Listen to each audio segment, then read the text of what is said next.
One of the biggest mistakes people generally make, and I'm guilty of it too, is wishful thinking. You want something to be true, even if it isn't true. And so you ignore the things that, you ignore the real truth because of what you want to be true. I think when I was, 5 or 6 or something, I thought I was insane because it was clear that other people did not, their mind wasn't exploding with ideas. What was your biggest failure and how did it change you? Well, there's a ton of failures along the way, that's for sure. As I said, for SpaceX, the first 3 launches failed. And we actually were just barely able to scrape together enough parts and money to do the 4th launch. If that 4th launch had failed, we would have been dead. So multiple failures along the way. I tried very hard to get the right expertise in for SpaceX. I tried hard to find a great chief engineer for the rocket, but the good chief engineers wouldn't join, and the bad ones, well, there was no point in hiring them. So I ended up being chief engineer of the rocket. So if I could have found somebody better, then we would have maybe had less than 3 failures.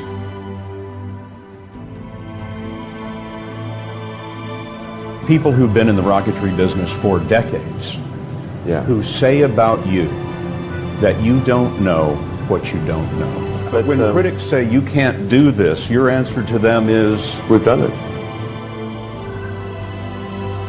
You know, there are American heroes who don't like this idea. Neil Armstrong, Gene Cernan have both testified against commercial spaceflight and the way that you're developing it, and I wonder what you think of that. I was very sad to see that because those guys are, those guys are heroes of mine, so it's really tough. I wish they would come and visit and see the hardware that we're doing here. And I think that would change their mind.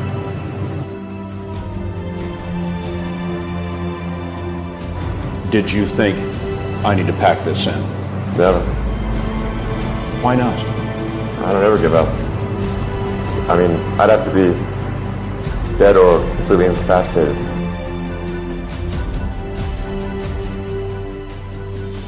Work like hell. I mean, you just have to put in, 80 to 100 hour weeks every week.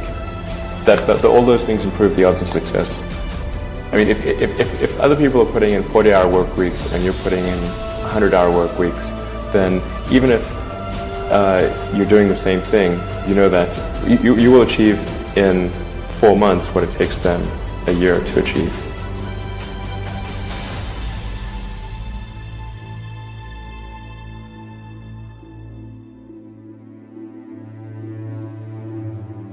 In 2008 was brutal. Phew. Yeah, 2008 we had the 3rd consecutive failure of the Falcon 1 rocket for SpaceX.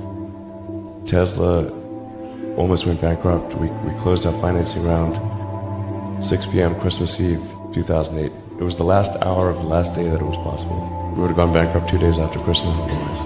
And I got divorced. That was rough. SpaceX is alive by the skin of its teeth, so is Tesla.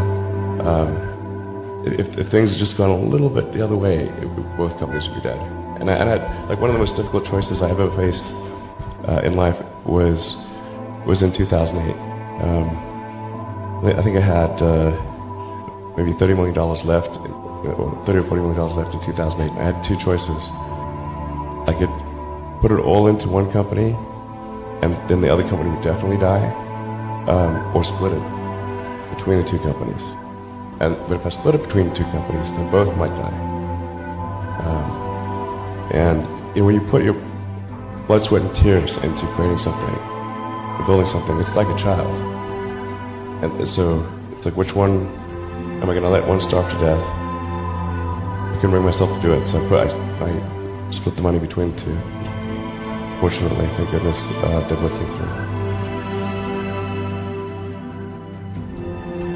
There have to be reasons that you get up in the morning and you want to live. Why do you want to live? What's the point? What inspires you? What do you love about the future? And if we're not out there, if the future does not include being out there among the stars and being a multi-planet species, I find that it's incredibly depressing if that's not the future that we're going to have. There are a lot of negative things in the world. There's a lot of terrible things that are happening all over the world, all the time. There are lots of problems that need to get solved. There's lots of things that are miserable and kind of get you down.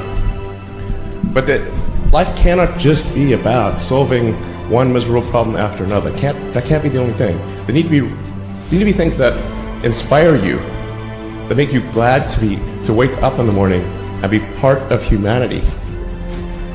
That's why we did this.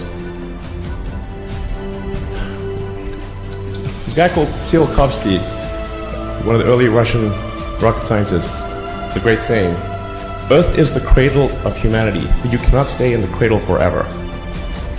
It is time to go forth, become a star-faring civilization, be out there among the stars, expand the scope and scale of human consciousness.